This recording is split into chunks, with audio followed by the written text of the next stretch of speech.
He is actually here for the ICCU update that we all know of. And once you get used to this, there's no going back. The car will say, I know you can speak. Speak! Started. Okay, there we go. Isn't this a beautiful road? Oh, there we go. That looks more like a Google Map-like. It's not crazy upgrade of the battery capacity that this car got. And another button that we all really waited for. When that opens up, you'll see the differences too. Something that we always really wanted. Easily detach from the cover. Rear wiper. Oh, wow. I love my job, I think. We're shooting at 78. Welcome to CarSceneKorea. I introduce newly released Genesis Hyundai and Kia cars. It's the day I finally get to test drive the IONIQ 5 PE product enhancement model. For your information, if you are curious about the car in terms of the exterior, interior, all the explanation, nitty-gritty things my channel is all about, there are a couple of videos on my channel, so feel free to check it out. And I will be driving that car a lot. And when I say a lot, I mean a lot. A tour, a drive around the entire Korea. Not only do I get to actually feel the drive, how it is different, how much of an upgrade it is from the original IONIQ 5, and also I would like to just show you what it looks like to travel around the entire nation of South Korea. Starting here in Seoul, I will be going all the way to East Coast, Donghae, and all the way down to South Busan. Some of you guys who've been here, you guys probably have been there before. And I will be driving all the way to west, which is Jeollanam-do, and then all the way up north, coming back to Seoul. But I want to show you the overall experience of driving, operating the vehicle for such long distance. And also, I would like to just show you a bit of shots here and there, because it is just a beautiful season here in Korea. It's the cherry blossom season. You can see it on my background. Throughout the journey and travel, I would like to also show you and introduce you the food here in Korea. And I will also mention what it is like to travel around the entire nation in an EV, what the charging experience is like. I will also be comparing back-to-back, side-by-side comparison, the original, the first IONIQ 5 to that of the product enhancement PE model. So I'll be using that terminology a lot here today. PE stands for product enhancement. To make it clear, it's not a facelift, although everybody says it's facelift. And I thought it was a facelift as well at the first time, but no,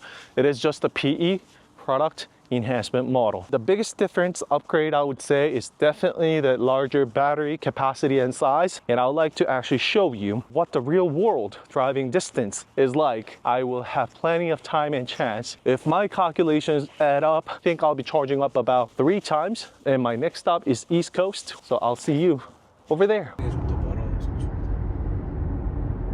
I just decided to quickly stop over for the charge because it is one of those rapid charging stations. E-Pit is ran and operated by Hyundai Motor Group, and that is the charging stations where you can actually charge from 10 to 80% under 18 minutes. However, this facility also is a rapid charging station. Look at that. That's the upgraded charging ports. There is now lighting shooting out that way, so you can see the charging ports clearly during the nighttime, which was something that we always really wanted. And also, this cap has been upgraded so you can simply and easily detach from the cover. And of course, the rear wiper. So let me show you the charging speed. So, oh yeah, so it is pushing 780 volts. So it is the rapid and fast charging indeed. So let me show you the rest inside the car. 4 minutes for 80% to go. The drive, we started off approximately 500 kilometers on the odometer, and it is just only getting started. A bit of information about the test drive I got today. The 19-inch wheels, 235/55, 19 square setup, same size all around. So you probably notice a different wheel design on this IONIQ 5 to those IONIQ 5s that I've been showing you on my previous reviews. I really like that I got the 19s because, again, we will be driving this car for long distances. So of course, 19s, it's only gonna get better in terms of the ride as well as the driving distance. The good old IONIQ 5 just gently parked right next to me, so we see the differences right away. The rear wiper is missing and all. I will also give you a side-by-side comparison of this IONIQ 5 PE to that of the original one momentarily, so stay tuned for that. As I told you, you can see, now this is the interactive pixel lights, so you can see the charging status just like it does with the smartphone charging stations. And this also lights up right here. It's not super bright during the sunny day out, as you can see, but I will show you the charging light, the status right here during the nighttime. The double stripes on the front as well, so I'll show you that during the nighttime. And this I pointed out a lot on my first review, that the front active air flap looks quite different, the PE versus the original. When that opens up, you'll see the differences too. I think it's past that 4 minutes and 81%, so we are good to go. Let's go on to the next destination. Hopefully the next stop will be at the restaurant, and I really look forward to it. I'll see you over there. We're here at the first stop. This is the East Sea, and this is one of those Korean places. They have the raw sashimi or sushi type of stuff, Korean version, Korean way. 6.1 kilometers per kilowatt hour. That's not bad, right? Guess we will be charging before we hit Busan, which is our next stop. I can just show you the map right here already. Look at that. That is Seoul, as you can see, right? So we started off from here. We're at the first stop finally. And then we're gonna head down to Busan, and then Jeollabuk-do right here. That's where we are gonna go next, and back to Seoul. That there is the whole sea on our right, and that's Japan, by the way. Yep. Oh, there we go. That looks more like a Google map like. So that's the whole Earth. Seoul right there, East Sea, Busan, and back to there and back home. Let's go inside and show you what the food is like. This is it, our first one, and I will translate it in English because I have no idea what that is called. Isn't this a beautiful road? By the way, the car in front of us is Nexo. That's also a Hyundai car. That car is actually a hydrogen car, and I wonder where that car is gonna charge, because there is a very limited charging stations for hydrogen cars, even in Korea. Look at this beautiful scenery, and also the digital side mirror at work. Wow, look at this view. Oh my God. We are still on the East Coast, but we've been driving. So as you can see, we're on the East Coast heading down south. We are completely low on the battery. Got 16%, 70 kilometers of driving distance left. Came down to quickly do a charging. It is a rest, but not quite like the one that we saw in the morning, right? A little deserted. There are 2 charging stations right over here. Well, I chose to park right over here. I was told that it can do 100 kilowatts. So let's see what the speed is like. So select on DC combo, punch in my phone number. Here in Korea, when the charging is done, they send you a text message, so you can choose a variety of cards. So this is the charging card issued by Korean government. You can only get it once you are the EV owner, and also use the credit card, Samsung Pay, QR codes. Bring this over to here, and it's going to, all right, well, it just did recognize it. Pull this out and plug it right here, and we should be good to go. The car will say, I know you can speak. Look at all the bug and everything. So the bug splash, it's inevitable. Maybe. Charging started. Okay, there we go. Charging started. I'll go over there, grab some coffee, and see what the charging speed is like. Find that out momentarily. So it's 16% currently we have, and it's gonna go all the way up. The view we get from, wow, this rest. Oh wow, so beautiful East Coast, East Sea of Korea. Oh wow, well, let's go check that place out right over there. Oh wow. IONIQ 5 is all the way over there being charged. I'm worried if that thing is gonna break. I sure do hope not. We got some beautiful places here in Korea as well. Wow. Actually, it's my first time being here, seeing this myself as well. All right, well, like I said, let's head over there. And my hands are sweating. Oh wow. I love my job, I think. Things I do under name of YouTube, you know? I really am getting nervous and my hand is getting all sweaty. Wow. So you see, that's where I was taking selfie and all. But still, I am still high up from the ground. Another IONIQ 5 showed up. clocked at 44%, 18 minutes, 24.6 kilowatt hour has been charged. Well, we are currently shooting at about 80 kilowatts. And let's go check this one out. This one is shooting at 94, 95. So we chose the wrong one. You see, it's shooting at 94. We're shooting at 78.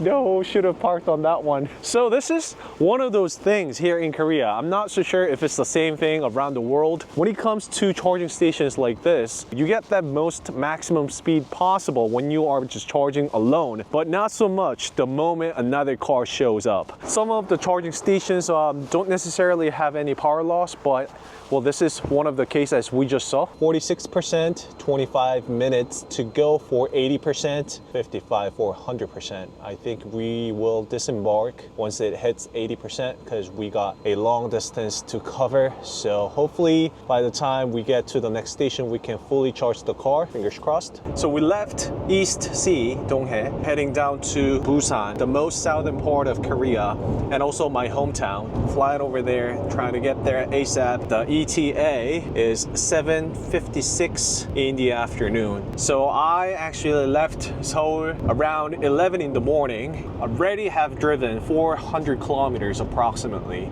and it is about 200 kilometers left. So on the first day alone, wow, driving 600 kilometers. I am running time lapse as I speak, so I'll be including some of that footage as well. Digital side mirror as well as digital center mirror doing a fabulous job. Once you get used to this, there's no going back. You really get used to this in no time as well. Fingers crossed you guys get that in North America as soon as possible. This surely is one beautiful tech to have. It's not even a rest area, but a parking lot with a public restroom as well as a little convenience store. Let me show you where I am right now. So you see that's where I am, and that is where Seoul is. Started from here, went to east, and headed down all the way south. Stop for its first day is Busan, which is right over here. I am getting a little exhausted, but I'm getting there. I'll see you momentarily. The sun has gone down. Completely nighttime, as you can see. Pitch black almost.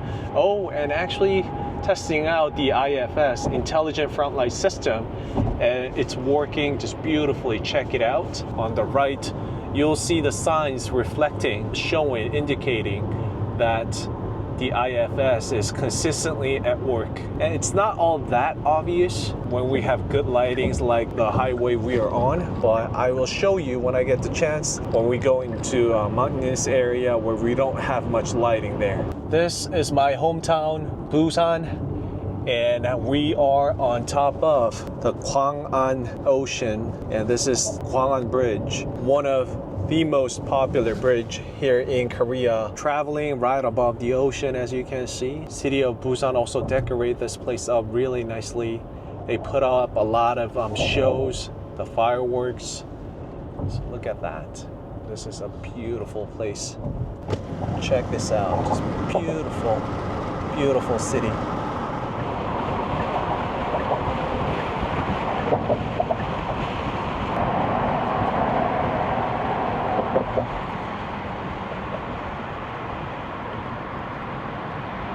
All right, so that puts an end to our 600 kilometers of driving. This is the barbecue place. I'll meet you inside.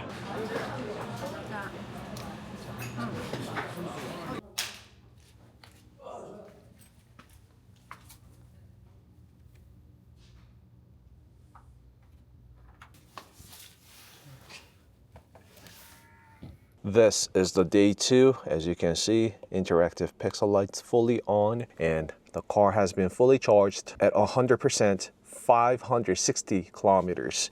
And when I turn the AC on, it drops down to 555. I'm curious if this is going to do anything. The ventilated seats, turn that on. Nope, it's not going to do anything. Turn the passenger seat on. Nope, it doesn't do anything either. 555, day 2. First day, we clocked 600 kilometers. So this is the bridge that we saw last night, and this is the morning. What it looks like in the morning. It's a beautiful place, isn't it? Hello and goodbye, Busan. I'll see you when I see you again. That is the normal view of the rear view and digital center mirror on. And of course, the digital side mirror also is working beautifully. I honestly don't feel much of a difference compared to the first gen. Well, still, it's an upgrade in every single way, probably, right? So Hyundai did not really specify in terms of the resolution and all. The heat from this monitor, it's not hot, I'll tell you that for sure, but it's a bit warm. It's the same thing for this digital center mirror as well. It's a little bit warm, but again, it's not like you're gonna get burnt from it. Grabbing coffee for the day. Yet another 300 kilometers of long distance drive. Actually, this really is my hometown. I actually grew up from this place. The battery is at 95% and 487 kilometers of driving distance, the odometer is telling me. And the distance we are covering is 248 kilometers. HUD just working beautifully. I know you guys are curious about the battery preconditioning system on this IONIQ 5 PE. Yes, there is battery preconditioning, and you can actually enable it manually inside the infotainment system, but also if you use this onboard navigation and punch in service area or set the charging station as your detour, the car will actually ready itself, doing all the distance calculation on its own. The message will pop up saying that the car has started to precondition the battery, so you can actually get the best charging status right there when you plug your EV, so that you can get the best charging speed as well as the battery is preconditioned, literally. So it is not the most southern west of Korea, if you will. You will see that there is a little bit more down south. Do use this onboard navigation because the car will ready itself and it is quite practical. Also, a lot of Hyundai Motor Group cars utilizes the onboard navigation to provide the best driving pleasure and ride quality possible as well, because the map consistently gets updated in terms of the potholes and stuff like that, which is implemented to this HDA, providing the best riding pleasure possible. So that is the distance and travel we have for today. So moving all the way to west from East Coast, not as easy as I thought it would be, but also it's not as difficult as I thought it would be. It's really okay, not that burdensome. Yes, of course, I got my friend, we are switching back and forth, so covering the long distance drives and also taking good rest in between, but mostly it's because of the car, for the obvious reason. If it's not the car being comfortable, comfy enough, providing the best ride quality possible, I would not have dared to even think about coming up with such a video. Arrive at the rest area, still have 60 kilometers to go. Genesis G80 Electrified, just casually being charged. And this is the charging facilities. Every rest area or stops you go, there are charging stations in Korea. All of these provide a DC combo type and all of the good old times charging facilities as well, the charging ports. So depending on the size of the rest area, obviously there are very limited number of charging stations even until now, but it's getting better and better, of course. Active air flap all open because, well, it needs to cool down the battery and to maximize the battery efficiency and all. I'm not gonna zoom in too much on it, but a lot of bug splashes here. Ouch, that one took a big hit right there. What the rest area parking lot looks like: IONIQ 6, a lot of Kia, well, country of Kia and Hyundai, right?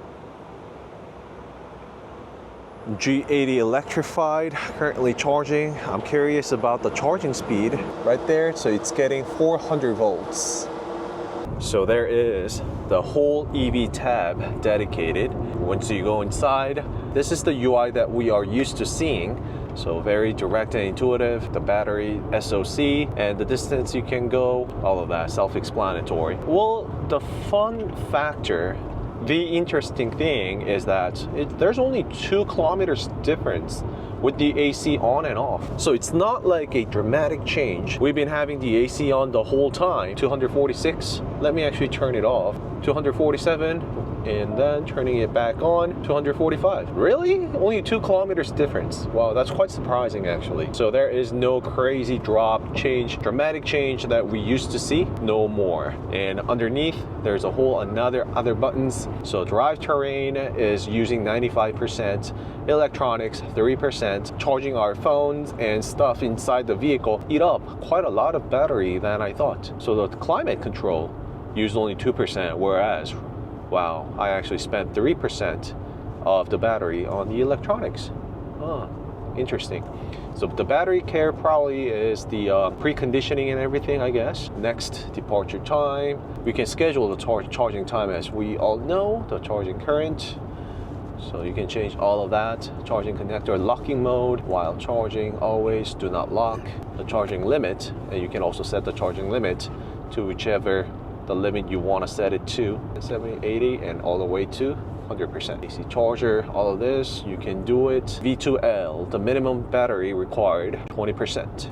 And there we go, the battery conditioning, the utility mode, and smart region. Once again, feel free to stop and pause the video if you like to read the description. Charging started, voice. Charging started. Okay, there we go. And plug and charge. So back to this tab. This is what we all waited for, as you guys know, right? So there is the battery preconditioning system. When it's suitable, you can also manually activate it and deactivate it. The battery temperature is already met, so it's already optimized, so it will not turn on. But once again, you can do so should you wish. A very direct and intuitive UI, as always. I always loved my IONIQ 5's UI. Also found out that the level of the fan actually has to do a lot with the battery difference when it comes to using the AC on or not. So you see, I actually set the fan to be the lowest, so that is the reason why it didn't really have much of a difference. But when I pull the fan all the way up, you'll see the number just drops down. But although it's not by that much, to be honest, right? It's only 8 kilometers. And also, that being said, if I actually do drop down the temperature all the way to low, yes, it drops down even more. So now there is about 11 kilometers of differences. Obviously, level of the temperature does play a lot when it comes to the battery. During the hot summertime, also, you will be sacrificing a bit of driving distance there, but just to keep in mind that it doesn't really alter all that much. That is my friend's car, came down to Hyundai Blue Hands. He is actually here for the ICCU update that we all know of. So IONIQ 5 is subject to ICCU update. Probably you guys also have gotten the recall, if not update notice. As we know, the original, the first IONIQ 5, and parked the PE model right there, just real quick. So I will also be showing you the side-by-side comparison momentarily. All this time, I did not even check if this car was a single motor or dual motor. Let's go check it out. One of the easiest way for you to differentiate and tell, well, first and foremost is definitely the performance of the vehicle, the power. But having driven ICE cars, honestly, it was quite tricky for me to pinpoint if it was dual motor or not, because even if it was a single motor, it was still very powerful and responsive. The beauty of the EVs, right? But easiest way, pop the hood, look underneath the bonnet, and once you do open up that frunk, you will see a very large, deep frunk, just like this one, meaning that there is no motor underneath. Therefore, this is a single motor. That is the easiest way for you to differentiate if the car is a single motor or not. All right, so the frunk has been popped for this car. Just getting ready for the ICCU update, using that pad to get that information from the car. Well, the update is done. It's all done using the Bluetooth wirelessly, so it was just hooking up to the OBD sensors using this tablet and the Bluetooth, and it is done. We're good to go.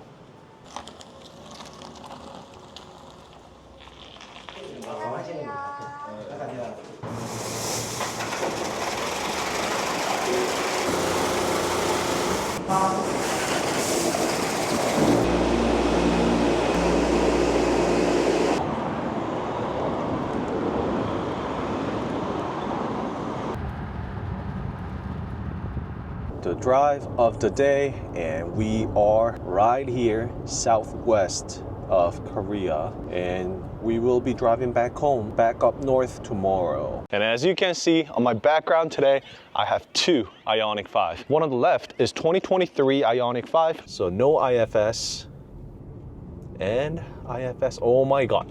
All right, oncoming traffic, watch the corners. Oh wow.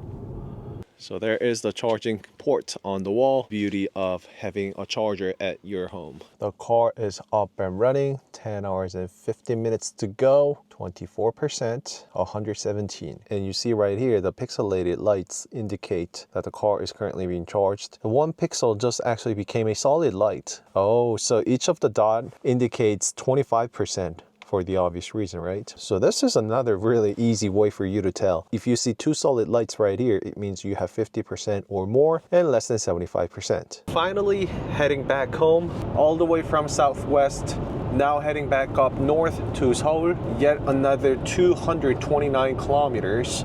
And the state of charge right now is 76%, 348 kilometers of driving distance left. After all the run, I think we will have accumulated about 1,300 kilometers in total. All right, I'll see you in the next rest. The service area, the charging station over there, but I will be charging at the next rest. All right, well, let's get going. I got 2 more hours of driving left to go. Arrived at the service area. The charging stations are over there. It's gonna be the final last charging of this trip. The differences over here is that that's a regular charging station and that is the fast charging station. So is it for these two. So you see the small ones, that's a regular one. So is that one, that is actually the rapid fast charging station. All right, so let's get fueled up. Showing me the availability of the charging stations here, and it is precisely correct. So I can actually see the detail here, and I can find out, pinpoint where the charging stations are. 80 kilometers left, SOC at 22%. And the 1,200 kilometers of driving clocked 5.3 kilometers per kilowatt hours. Gonna get charged up, and you see the beauty of the PE model is that there is now the light. So there is now lighting for the charging, so it makes it easy, much easier for you to check out the slot during the nighttime, right? Just put the charger on and you can see the kilowatt, it's going up and up. Started from 50-ish and it is only going up. 20 minutes until 80%. It would have been faster if I were to charge at E-PET, which allows the car to get charged up from 10 to 80% in 18 minutes. But this is still fast enough. So you can see the real time, the battery getting all juiced up. 207 kilowatts. This is purely highway driving. I have reset it at the service area, and all of this trip you see is the highway driving. The average battery efficiency is 3.9 kilometers per kilowatt hour. When I was going about 130 kilometers per hour ish, the odometer was consistently showing somewhere around 3.3 kilometers to 3.6 kilometer per kilowatt hour battery. So keep that in mind. So this is the final reading on the odometer. 1,360 kilometers for 25 hours, 24 minutes. 5.3 kilometers per kilowatt hour. I had a lot of fun with you, IONIQ 5. Until next time, bye-bye. And as you saw from today's thumbnail, it is the most comprehensive test drive I've ever done on a single car.